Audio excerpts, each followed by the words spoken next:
मित्रांनो, ही कथा आहे माझी आणि माझ्या काकांची. मी शहरात काकू काकांकडे कॉलेजला होतो. अचानक माझी काकू माहेरी गेल्यावर मी एकटीच माझ्या खोलीत झोपले होते. पण मला रात्रीच्या वेळी अचानक भास झाला की कुणीतरी माझ्यावरून हात फिरवत आहे. मी हळूच डोळे उघडून पाहिले तर समोरच्या दृश्य पाहून माझ्या पायाखालची जमीनच सरकली. त्याने तर तिथेच मला.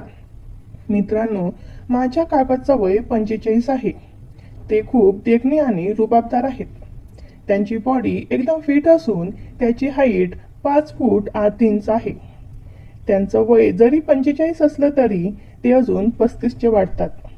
काकाचं लग्न झालं तेव्हा ते अवघी 20 वर्षाचे आणि काकू फक्त 17 वर्षाची होती. मी काकांची खूप लाडकी होती. मी शहरात काका काकूकडे राहून कॉलेज करत होते. माझे आई बाबा मी लहान असतानाच एका अपघातात निधन झाले होते. तेव्हापासून मी काका काकूंकडेच राहत होते. काकांना मुलगी नसल्यामुळे मला काका काकूंनी त्यांच्या सख्या मुलीप्रमाणेच जीव लावत होते. काका काकूंना फक्त एकच मुलगा होता.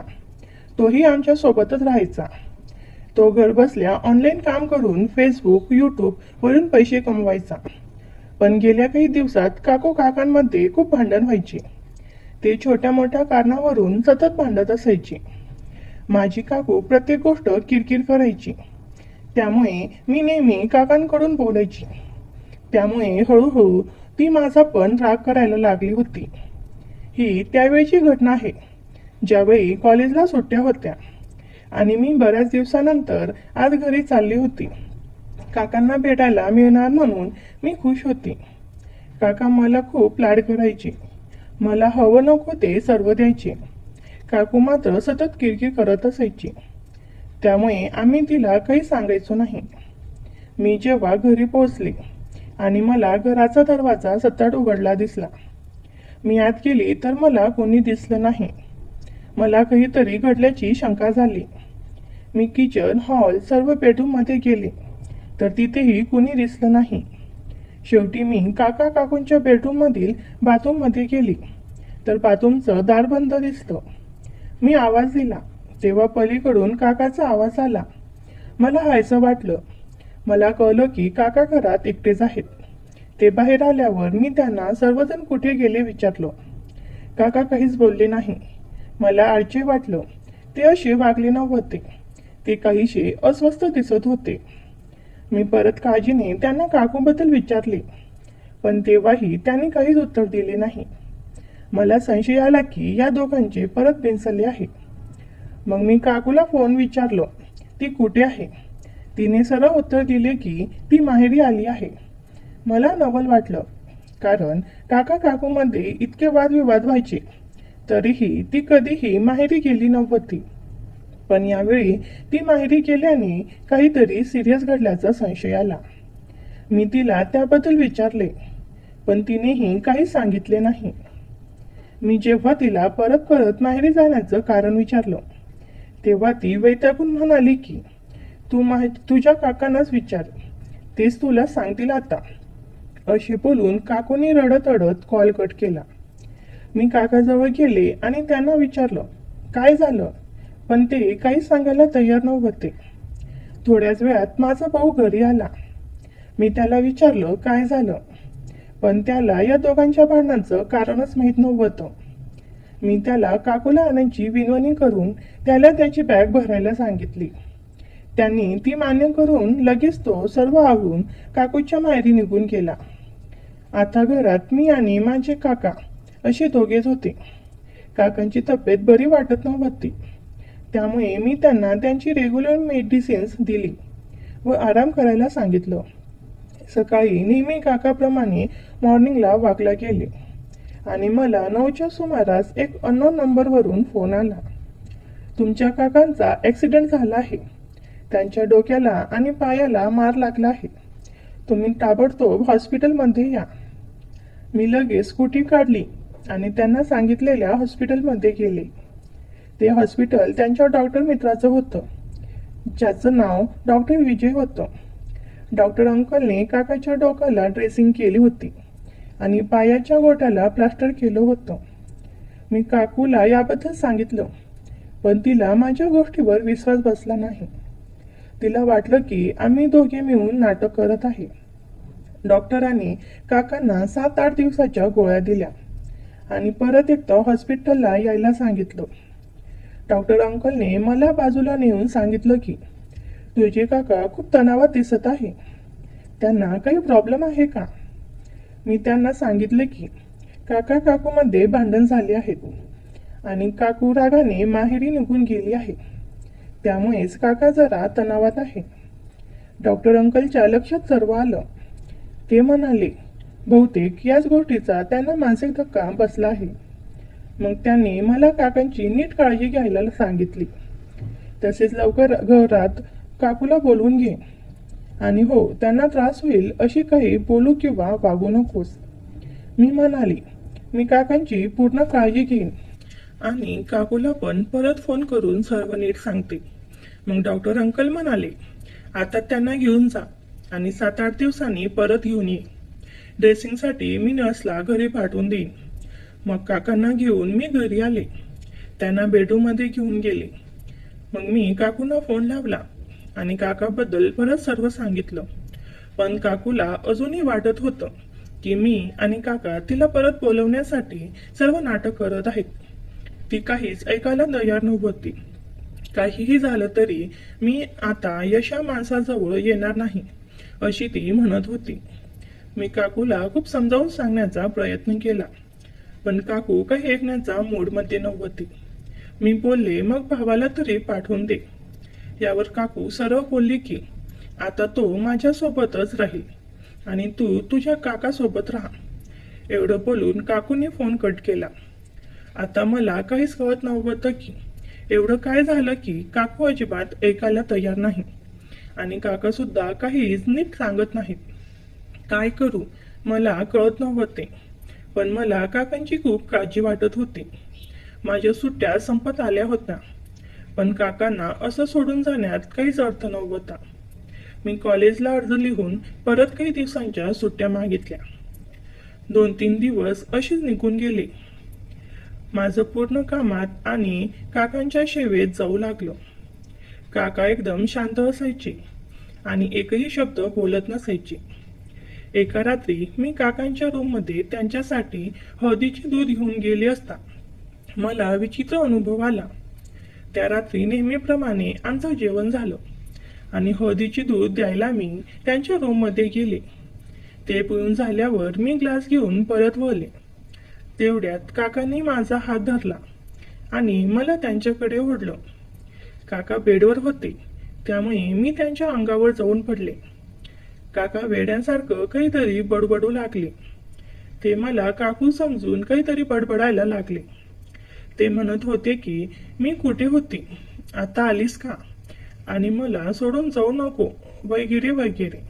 मग माझा हात पकडून म्हणाले, मी तुझ्याशिवाय राहू शकत नाही. आणि एवढं बोलून त्यांनी माझ्या ओठांवर किस केला. त्यांचं असं वर्तन पाहून मी घाबरले. हे सर्व एवढ्या कमी वेळेत झालं की मी काहीच करू शकले नाही. मी कसं स्वतःला सोडवलं आणि त्यांच्यावर ओरडले. काका, काय करता तुम्ही हे? काका आपल्या धुंदीत म्हणाले, तू माझी बायको आहेस ना, मग अशी काय करतेस? मी काकांना ओढून म्हणाले, काका मी तुमची बायको नाही, तुमची मुलगी आहे अंजली. काकू अजून नाही आली. काका मला रागात बोलले, नाही तू माझी बायको आहेस, माझी बायको. एवढं बोलून त्यांचे हात थरथर कापू लागले आणि त्यांच्या तोंडातून फेस येऊ लागला व ते बेशुद्ध झाले. मी घाबरून डॉक्टर अंकलला फोन केला आणि त्यांना सर्व परिस्थिती सांगितली.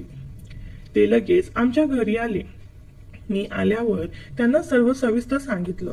डॉक्टर अंकल म्हणाले, हे बघ बेटा, तुझी काकू माहेरी गेल्याचा त्यांना जबरदस्त मानसिक धक्का बसला आहे. त्यामुळे तुझ्यात त्यांना तुझी काकू दिसत आहे. लवकरात लवकर तू काकूला बोलवून घे. मी लगेच काकूला फोन केला, पण ती माझं काहीच ऐकायला तयार नव्हती. त्यामुळे मी डॉक्टर अंकल जवळ फोन दिला आणि त्यांना काकू सोबत बोलायला सांगितले. मग ते काकूला समजवायला लागले, पण काकूला माहित होते की डॉक्टर अंकल सुद्धा काकांचे चांगले मित्र आहेत. ती डॉक्टर अंकलला बोलली की तुम्ही सगळे मिळालेले आहेत, मी परत यावे म्हणून तुमचे सर्वांचे हे नाटक सुरू आहे. काकूने माझानी डॉक्टर अंकलचं काहीच ऐकलं नाही आणि फोन कट केला. आता सर्व जबाबदारी ही माझ्यावरच होती. मलाच हे सर्व नीट करावं लागणार होतं. डॉक्टर अंकल म्हणाले, हे बघ बेटा, सध्या तरी सिच्युएशन अवघड दिसत आहे. तुझी काकू कुणाचंच काही ऐकायला तयार नाही आणि तुला तर वाटतं की काका लवकरात लवकर बरे व्हावे. मग त्यासाठी तुला एक गोष्ट करावी लागणार आहे. ती थोडी विचित्र आहे, पण थोडे दिवस तरी तुझ्या काकांसाठी तुला हा त्रास सहन करावा लागणार आहे. मी म्हणाले, कोणती गोष्ट? डॉक्टर अंकल म्हणाले, म्हणजे थोडे दिवस तुझे काका जे करत आहेत त्यांना विरोध करू नकोस. थोडा धीर धर आणि शांतपणे त्यांना रिस्पॉन्स कर. थोड्या दिवसातच ते नॉर्मल होतील. मी काही गोळ्या देतोय, त्याने त्याचं डोकं शांत राहील. फक्त काही दिवसांचा प्रश्न आहे. तुला तुझ्या काकांसाठी एवढं तरी करावंच लागणार आहे. मी दीर्घ श्वास घेत म्हणाले, ठीक आहे अंकल, तुम्ही म्हणताय म्हणून मी थोडे दिवस काकांना कोणत्याच बाबतीत विरोध करणार नाही. पण तुम्ही ते लवकरात लवकर ठीक व्हावे यासाठी चांगली औषध द्या. डॉक्टर अंकल म्हणाले, हो बेटा, माझे तेच प्रयत्न चालू आहेत, पण मला यात तुझी पण साथ हवी आहे. मी म्हणाले, काकांसाठी मी काहीही करीन न, फक्त काका लवकर ठीक व्हायला पाहिजे. मग काही वेळाने डॉक्टर अंकल निघून गेले. दुसऱ्या दिवशी आमचं रात्रीचं जेवण वगैरे सर्व आवरून झालं. मी काकांना हळदीचे दूध दिले. ते पिऊन त्यांनी घेतलं. मग काकाने मला त्यांच्या बाजूला झोपायला सांगितलं. ते म्हणाले, वनिता, आज माझ्या जवळ झोप ग, मला खूप एकटं एकटं वाटतं. त्याची मागणी विचित्र होती, पण मला हे करणं भाग होतं. शेवटी मी विचार केला की शेवटी माझे काकाच आहेत, त्यामुळे मला एवढी हरकत असायला नको. असा विचार करून मी त्यांची विनवणी मान्य केली. मी त्यांना ओके बोलली आणि त्यांच्या जवळच आडवे झाले. मनात एक अमानक भीती होतीच, कारण त्या दिवशी जो प्रसंग घडला त्यामुळे मनाला थोडीशी भीती वाटत होती. काही वेळाने माझा डोळा लागला. मला झोपेत माझ्या अंगावर काहीतरी स्पर्श होत असल्याचं जाणवलं. मी डोळे उघडून पाहिले तर काका माझ्या पाठीवर हात फिरवत होते. मला त्यांच्या स्पर्शाने कसे तरीच होत होते. कदाचित एक काका भतीजीचं नातं म्हणून ते कुरवाळत असावे असे वाटून मी त्यांना रोखले नाही. पण त्याचा स्पर्श आज मला वेगळाच वाटत होता. ते काकूला स्पर्श करतात तसा काहीसा भास होत होता. मी तसेच पडून राहिले. काका काही वेळ तसेच करत राहिले. हळूहळू मला एक वेगळीच भावना उत्पन्न होऊ लागली. मला त्यांचा तो स्पर्श आवडू लागला होता.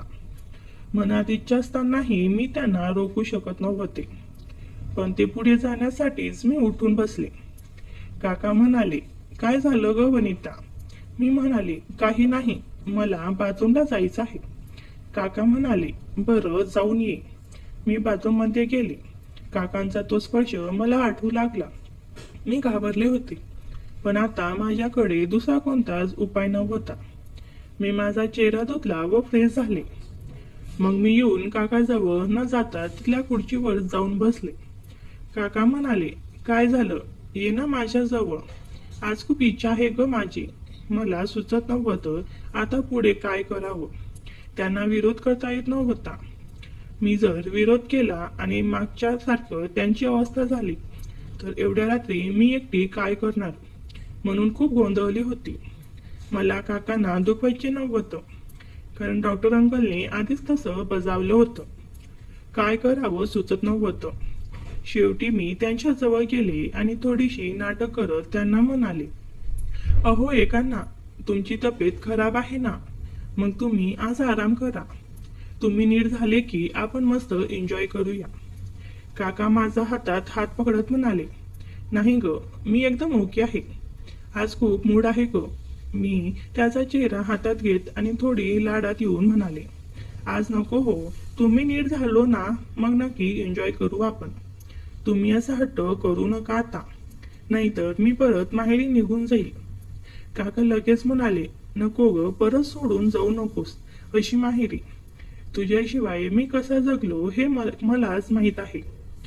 तू बोलशील तसं करू. ओके, आपण नंतर एन्जॉय करू, पण तू अशी माझ्यापासून लांब लवकर राहू. तू माझ्या जवळ तरी झोप, एवढं तरी एक माझी युक्ती कामी आली होती. पण काकाजवळ झोपायचं हट्ट काही सोडत नव्हते. शेवटी मी त्यांच्याजवळ परत झोपायचं ठरवलं. काकांनी मला मिठीत घेतलं. मला कसं तरी होत होतं, पण त्यांच्या तब्येतीमुळे मी काही बोलू शकत नव्हते. त्यांची मिठी मला उबदार वाटत होती. मनात वेगळेच भाव निर्माण होऊ लागले होते, पण मी स्वतःवर ताबा ठेवत होते. काही वेळाने मी काकांच्या मिठीत कम्फर्टेबल झाले आणि आम्ही दोघेही तसेच झोपी गेलो. मग काकांनी त्या रात्री काहीच केले नाही. सकाळ झाली आणि काकांच्या आवाजाने मी जागे झाले. रात्री झोपायला खूप उशीर झाला होता, म्हणून मला खूप छान झोप लागली होती. काका बोलले त्यांना बाथरूमला जायचं आहे. मी त्यांना बाथरूममध्ये घेऊन गेले. त्यांना बाथरूममध्ये सोडून मी किचनमध्ये आले. माझी कामं करायला लागली. खूप वेळ झाला होता काका बाहेर येईना, म्हणून मी हलकासा दरवाजा उघडून पाहिला आणि जे पाहिलं ते पाहून मी दंग झाले. काका डोळे मिटून स्वतःच्या अस्तित्वाचा आनंद आपल्या भावना शांत करत होते. मी पटकन मागे सरकली आणि परत किचनमध्ये आले. त्यांनी मला बघायच्या अगोदरच मी दरवाजा बंद केला होता. मला कळत नव्हतं अशा परिस्थितीत मला काय करायचं आहे. काका आणि भाऊ घरात नव्हते. काका आजारी होते आणि ते मला त्यांची बायको समजत होते. मी त्यांना विरोध करू शकत नव्हते आणि काका स्वतःला शांत करत होते. या सर्व विचित्र परिस्थितीत मी अडकले होते. मग काका अंघोळ करून बेडरूम मध्ये गेले. मी त्यांच्यासाठी नाश्ता घेऊन गेले. तेव्हा त्यांच्या चेहऱ्याकडे बघितले तर काका खूप आनंदी दिसत होते. ते पाहून मला त्यांच्यावर प्रेम येऊ लागलं. मला ते खूप आनंदात वाटायला लागले. मग त्यांनी आनंदाने नाश्ता केला. काका खरंच खूप सुंदर दिसत होते. त्यांची बॉडी खूप मस्त मस्क्युलर आहे आणि त्यांची हाईट त्यांच्या व्यक्तिमत्वाला आणखीच आकर्षित बनवते. त्यांची उबदार मिशी आणि दाढी क्लीन शेव, एकंदरीत आमची चव्हाणसारखं त्यांचं व्यक्तिमत्व होतं. मी आता हळूहळू त्यांच्याकडे आकर्षित होऊ लागले. मलाच कळत नव्हतं हे सर्व काय चाललंय. मी किचनमध्ये जाऊन स्वतःसाठी कॉफी बनवली. मला काकांना आनंदी पाहून एक वेगळे सुख मिळत होते. आता मी काकांची सर्व कामे करू लागली. त्यांना बाथरूम पर्यंत सोडणे, त्यांना अंघोळ घालणे वगैरे, त्यांना जेवण देणे, त्यांना वेळेवर औषध देणे. मी त्यांच्यासाठी आता त्यांच्या बायकोप्रमाणेच वागायला लागली होती. मला त्यात खूप आनंद मिळत होता. कधी कधी अंघोळ घालताना होणारा स्पर्श मला त्यांच्याकडे आणखीनच आकर्षित करत होता. आमची कामवाली बाई तिच्या मुलीचं लग्न असल्यामुळे 10 दिवस आधी सुट्टीवर गेली होती. त्यामुळे सर्व काम मलाच करावी लागायची. काका दिवसा शांत असायचे, पण रात्री त्यांना अटक आला की ते वेड्यासारखे करायचे आणि माझ्यात काकूला बघायचे. याच रुटीनप्रमाणे आमचे 2 दिवस गेले. म्हणजेच दिवसा काकांची सेवा, नाश्ता, जेवण, दुपारी आराम, रात्री काका मला मिठीत घेऊन झोपायचे. मला त्यांच्या मिठीची सवय होऊन झाली होती. मी त्यांच्याकडे खूप आकर्षित व्हायला लागले होते. मीही हे सर्व करता करता स्वतःला त्यांची बायको समजायला लागले होते. मग 4 दिवसांनी रात्र परत एकदा काकांनी माझ्यासमोर त्यांच्या सुंदर अनुभवाची इच्छा व्यक्त केली. यावेळी मलाही त्यांच्यासोबत सुंदर अनुभवाची इच्छा होऊ लागली, पण तरीही मी त्यांना नेहमीप्रमाणे नकार दिला. शेवटी ते माझे काका होते आणि त्यामुळे त्यांच्यासाठी एक प्रकारचा आदर आणि भीतीही होती. मी नकार दिल्यावर ते परत हट्ट करू लागले. ते मला स्पर्श करू लागले आणि त्यांच्या स्पर्शाने मी हळूहळू प्रभावित होऊ लागली होती. कधी कधी वाटायचं की जर स्वतःवर कंट्रोल ठेवला नाही तर काका मला सुंदर अनुभव नक्कीच देणार. स्पर्श करत ते सारखा हट्ट करत होते. ते म्हणाले, जोपर्यंत आता तू सुंदर वेळचा अनुभव देत नाहीस मी तुझ्याशी बोलणार नाही. मग मी त्यांना समजावत म्हणाले, अहो तसं नाही हो, तुमच्या पायाला प्लास्टर आहे. ते काढल्यावर करू ना आपण, काका ओके म्हणाले. पण खरे तर मलाही आता इच्छा होऊ लागली होती. मग एकाच आठवड्यात काकांचे पायाचे प्लास्टर निघाले आणि काका एकदम फिट झाले. पण मनाने अजूनही ते अस्वस्थच होते. त्यामुळे डॉक्टर अंकलने मला त्यांची काळजी घेण्यास सांगितली. मी काकूला कॉल करून सांगितलं, पण तिने नेहमीप्रमाणे काहीच ऐकलं नाही. शेवटी आमचं परत तसंच रुटीन सुरू झालं. एक दिवस अचानक मला खूप अस्वस्थ वाटू लागलं. मन खूप बेचैन झालं. मला सुंदर अनुभवाची खूप इच्छा होऊ लागली होती. कदाचित हा या सर्व दिवसांचा प्रभाव होता. अचानक मन आतुर होऊन काय करू काही समजत नव्हतं. माझ्या भावना खूप दाटून आल्या होत्या आणि त्यात काकाबद्दलचं आकर्षण आगीत तेल ओतत होतं. आता मला सुद्धा वाटू लागलं होतं की मला जर सुंदर वेळचा अनुभव कुणी दिला नाही तर मीच वेडी होईल. मला राहुल त्या दिवशीच्या काकांच्या अस्तित्वाचं दर्शन, त्यांचा स्पर्श, त्यांची मिठी सर्व आठवू लागलं. मन सारखं बेचैन होऊ लागलं.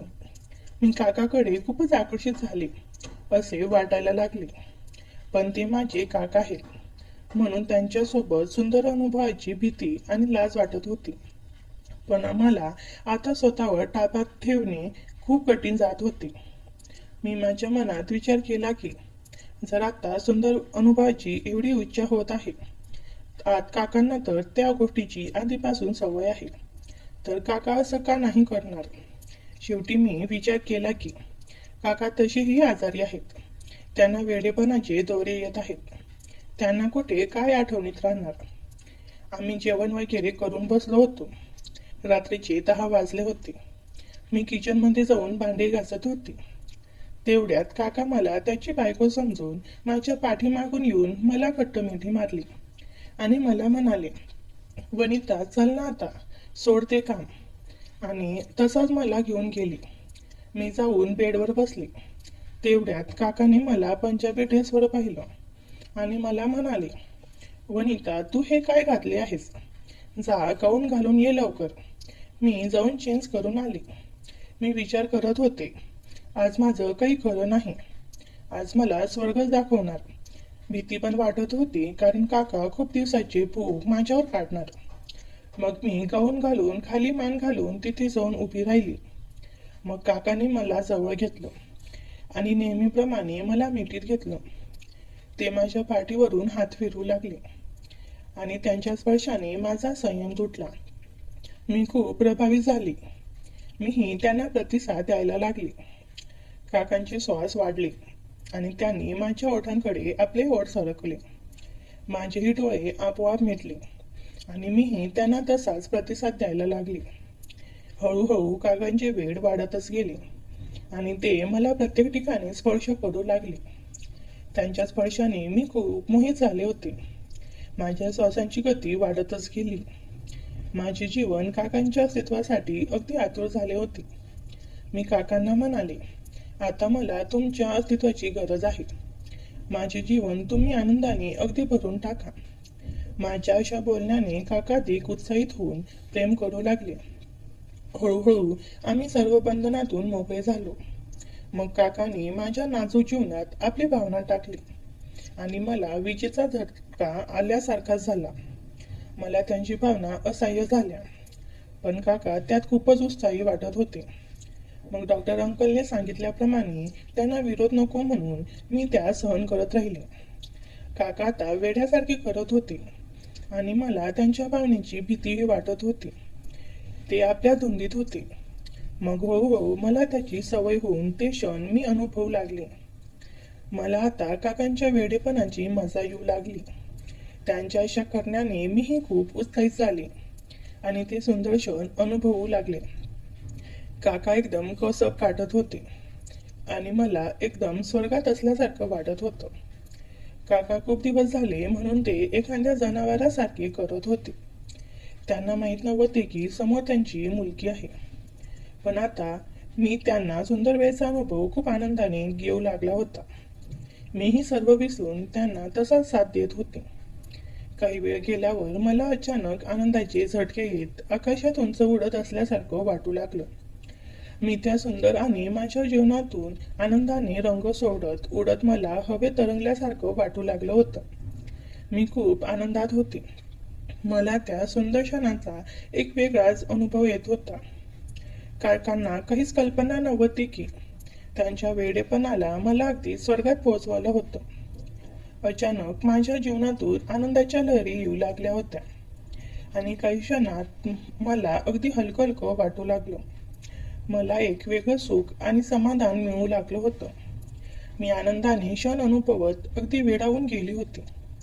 माझ्या भावना मोकळ्या होऊन मला खूप समाधान वाटू लागलं होतं.